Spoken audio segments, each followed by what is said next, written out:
ಹೂ ಹಾ ಹೂ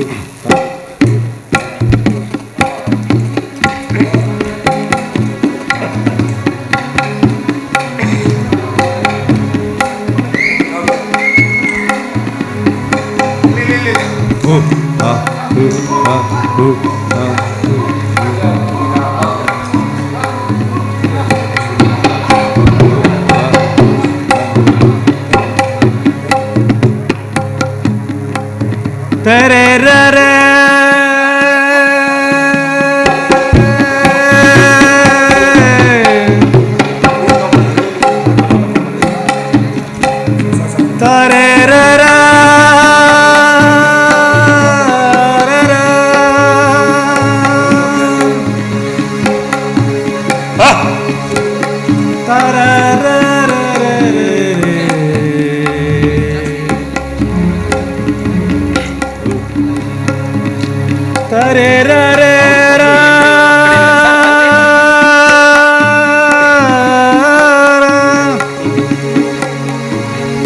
ಬೆಟ್ಟಗಳ ಮೇಲೆ ಮೆಲ್ಲನೆ ಸಂಜೆ ಇಳಿಯುತ್ತಿದೆ. ನೀಲಿ ಫಲಕದಂಥ ಆಕಾಶ, ಅದರ ಮೇಲೆ ಸಾಯುತ್ತಿರುವ ಸೂರ್ಯನ ದೇಹ, ಯಾರೋ ಅವನ ಎದೆಗೆ ಖಡ್ಗವನ್ನು ನಾಟಿಸಿರುವಂತಿದೆ. ಸುತ್ತಲೂ ಮೌನವಾಗಿ ನಿಂತಿವೆ ವಿಧವೆಯರಂಥ ದಿಕ್ಕುಗಳು. ಆದರೂ ನಾನು ನಡೆಯುತ್ತಿದ್ದೇನೆ. ಜೊತೆಯಲ್ಲಿ ಇಷ್ಟೊಂದು ಮಂದಿ ಸೈನಿಕರು, ಸಾಮಾನು ಸರಂಜಾಮು, ಆಳು ಕಾಳುಗಳು. ಆದರೆ ನಾವೇಕೆ ನಡೆಯುತ್ತಿದ್ದೇವೆ? ಯಾವ ಪುರುಷಾರ್ಥಕ್ಕಾಗಿ ಈ ಪ್ರಯಾಣ? ಬಾಯಿ ಬಿಡಬೇಕೆನಿಸುತ್ತದೆ, ಆದರೆ ಬಿಡಲಾರೆ. ಯಾರು ನನ್ನ ಶಬ್ದಗಳನ್ನು ಮತ್ತೆ ಮತ್ತೆ ಕಸಿದುಕೊಳ್ಳುತ್ತಿದ್ದಾರೆ? ಕರ್ತವ್ಯದ ಮರೆಯಲ್ಲಿ ಪಾಪ ಮಾಡುವುದೇ ನನ್ನ ಹಣೆಯ ಬರಹವೇನು? ಕರ್ತವ್ಯವು ಯಾವುದೆಂದರೆ ಅದನ್ನು ವ್ಯಾಖ್ಯಾನ ಮಾಡುವವನು ನಾನಲ್ಲ, ಬೇರೆ ಯಾರೋ.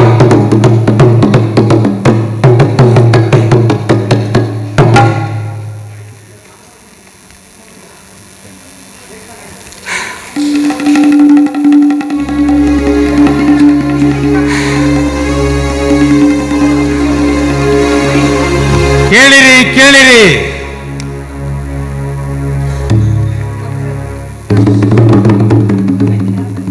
ಮಹಾಜನಗಳಲ್ಲಿ ವಿಜ್ಞಾಪನೆ. ಆರ್ಯ ಭೀಷ್ಮ ಅವರ ಆದೇಶದಂತೆ ಇಂದು ಎಲ್ಲರೂ ಇಲ್ಲೇ ಬಿಡಾರ ಉಡಬೇಕು. ಇದು ಭೀಷ್ಮರ ಆಜ್ಞೆ.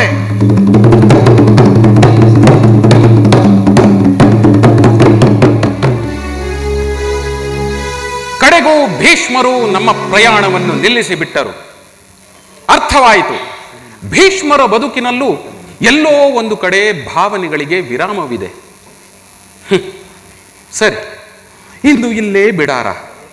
ಆದರೆ ಇದರಿಂದ ಆಗುವ ಅಂತರವಾದರೂ ಏನು?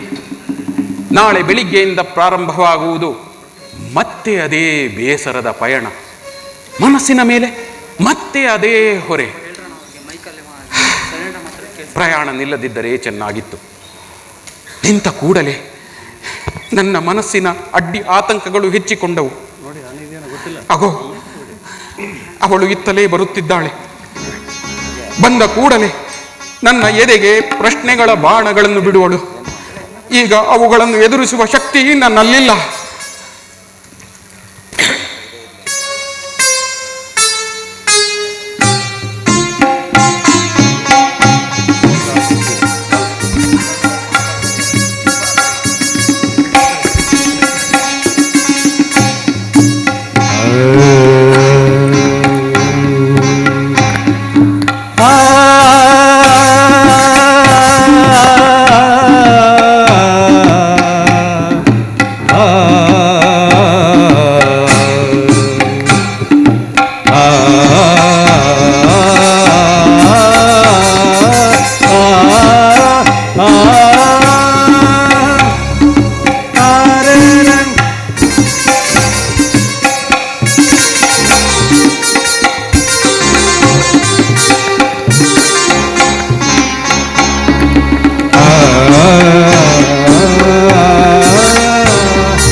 ಹೌದು, ಇಲ್ಲೇ.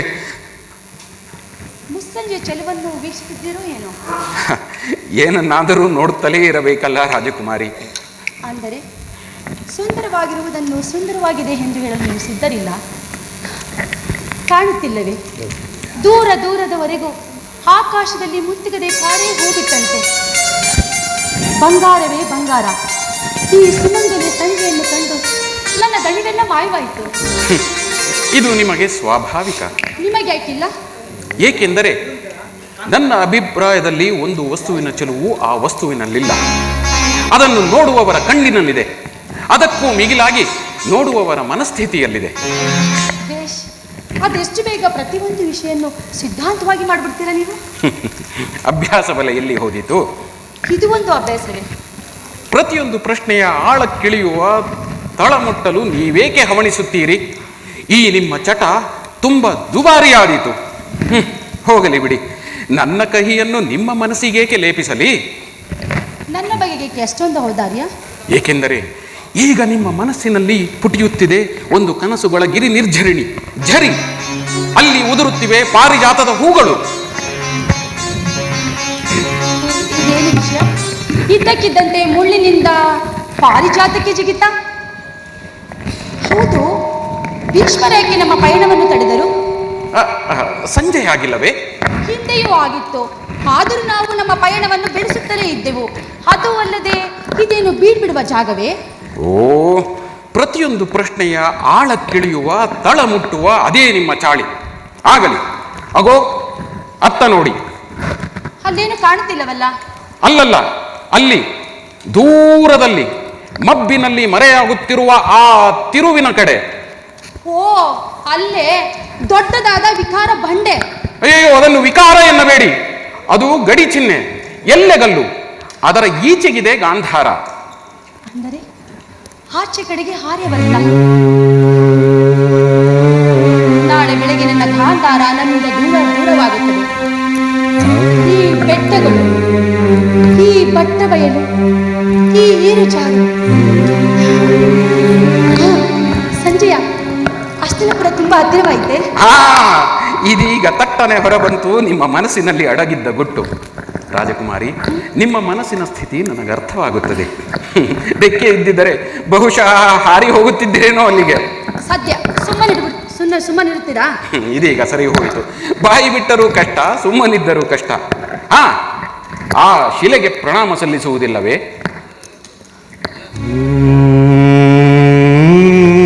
ಬಹುಶಃ ಅಂತಿಮ ಪ್ರಣಾಮ.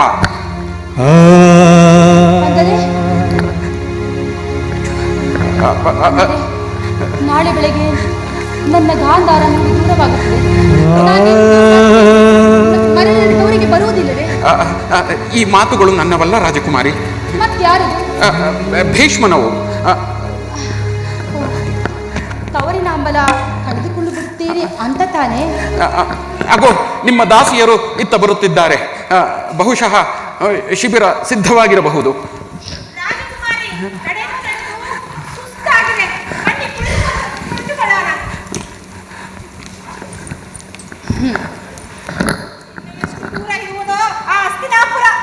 ಹಸ್ತಿನಾಪುರ ಬಂದಾಗ ನೋಡಿಕೊಂಡರಾಯ್ತು. ಈಗ ಬನ್ನಿ, ಈ ಕಲ್ಲಿಗೆ ಪ್ರಣಾಮ ಸಲ್ಲಿಸಿ. ನಾನು ಹೇಳುತ್ತಿದ್ದೇನಲ್ಲ, ಬರೀ ಪ್ರಣಾಮವೇ ಅಲ್ಲ, ಅಂತಿಮ ಪ್ರಣಾಮ. ಭೀಷ್ಮರು ಹೇಳಿದ್ದಾರಲ್ಲ, ಅದಕ್ಕೆ.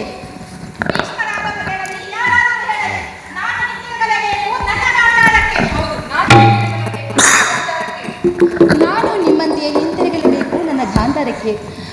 ಅಂದಾಗೆ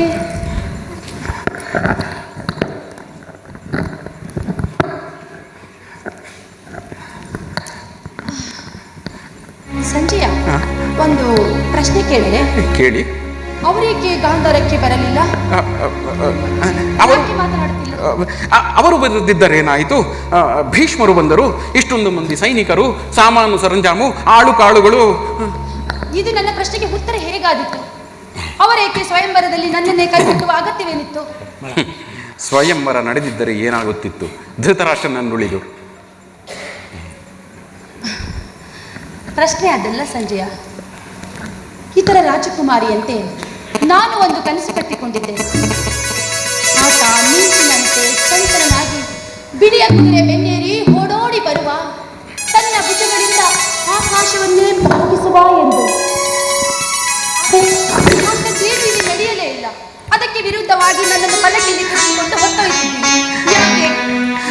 ಇದಕ್ಕೆ ಭೀಷ್ಮರೇ ಉತ್ತರ ಕೊಡಬಲ್ಲರು.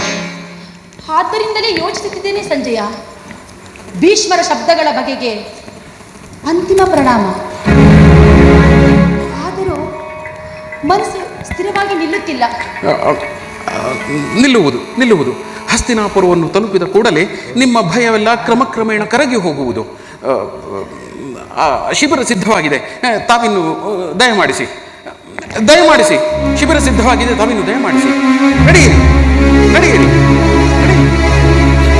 ನಡೆಯಿರಿ ನಡೆಯಿರಿ ನಡೆಯಿರಿ.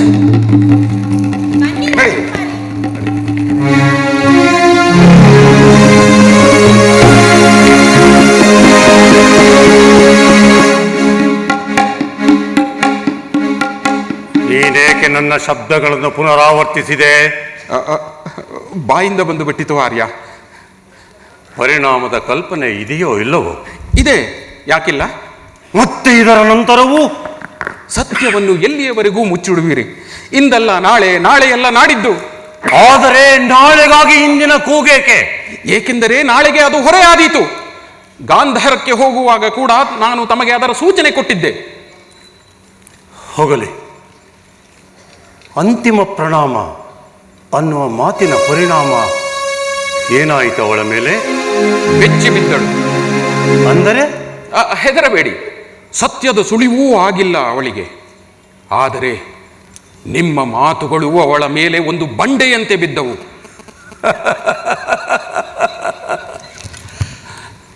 ಅದು ಸಹಜ. ಅಂದರೆ ನೀವು ಇಷ್ಟೊಂದು ನಿಸ್ಸಂಗತ್ವ, ಇಷ್ಟೊಂದು ನಿರುದ್ವೇಗ, ಅನ್ಯಾಯ ಮಾಡಿದ ಮೇಲೂ ಇಷ್ಟೊಂದು ಶಾಂತಿ, ಇದು ಅನೀತಿಯಲ್ಲವೇ ಆರ್ಯ? ಸಂಜಯ, ಬೇರೆ ಏನೋ ನಾನು ಕಾಣೆ. ವ್ಯಾಖ್ಯಾನ ಬೇಕೇ ಆದರೆ ಇದನ್ನ ರಾಜನೀತಿಯಲ್ಲಿ. ಸಂಜಯ, ಈ ವಿವಾಹದಲ್ಲಿ ಆ ಹುಡುಗಿಗೂ ಮಹತ್ವವಿಲ್ಲ, ಧೃತರಾಷ್ಟ್ರನಿಗೂ ಮಹತ್ವವಿಲ್ಲ. ವಿವಾಹ? ಇದಾದ ಮೇಲೂ ವಿವಾಹವೇ? ಕೌರವರಿಗೆ ಉತ್ತರಾಧಿಕಾರಿ ಬೇಡವೇ? ಅದಕ್ಕಾಗಿ ಅಗತ್ಯವಿದೆ. ಎರಡು ಶರೀರಗಳು, ಒಂದು ಕರ್ಮ ಕಾಂಡ, ಒಂದು ಒಳಸಂಚು ಕೂಡ. ಓಹೋ, ನನಗೀಗ ಅರ್ಥವಾಯಿತು ಹಸ್ತಿನಾಪುರದಿಂದ ಅಷ್ಟೊಂದು ದೂರದ ಕನ್ಯೆಯನ್ನು ನೀವೇಕೆ ಆರಿಸಿದಿರಿ ಎಂದು. ಬೇರೆ ಮಾರ್ಗವೇ ಇರಲಿಲ್ಲ ಸಂಜಯ. ಅದು ಅಲ್ಲದೆ ಗಾಂಧಾರದಂಥ ಪುಟ್ಟ ರಾಜ್ಯಕ್ಕೆ ನಿಮ್ಮ ಮಾತುಗಳನ್ನು ತಳ್ಳಿ ಹಾಕುವ ಸಾಹಸವಾದರೂ ಹೇಗೆ ಬಂದೀತು? ಹೋಗಲಿ ಬಿಡಿ, ನಿಮಗೇನನ್ನಿಸುತ್ತದೆ? ಎಲ್ಲ ಸರಿ ಹೋದೀತೆ? ಹಾಗೇ ಎಂದು ಯೋಚಿಸುತ್ತೇನೆ. ಅಥವಾ ಇತಿಹಾಸ ಮತ್ತೆ ತನ್ನನ್ನು ತಾನೇ ಪುನರಾವರ್ತಿಸಿಕೊಳ್ಳುವುದು? ಅಂದರೆ ಹಿಂದಿನ ಘಟನೆಗಳನ್ನು ಎಷ್ಟು ಬೇಗ ಹೇಗೆ ಮರೆಯುವಿರಿ ಆರ್ಯ? ಅಂಬೆ, ಶಾಪ, ಅಂಬಿಕೆ, ಅಂಬಾಲಿಕೆಯರ ಮೊರೆ, ಆಕ್ರಂದನ, ಇವುಗಳೆಲ್ಲ ನಿಮ್ಮನ್ನು ಇಂದು ಹೆದರಿಸುವುದಿಲ್ಲವೇ? ಯಾಕೆ ಹೆದರಿಸುವುದಿಲ್ಲ? ಅದರ ತರುವಾಯ ಮತ್ತೆ ಅದೇ ರೀತಿ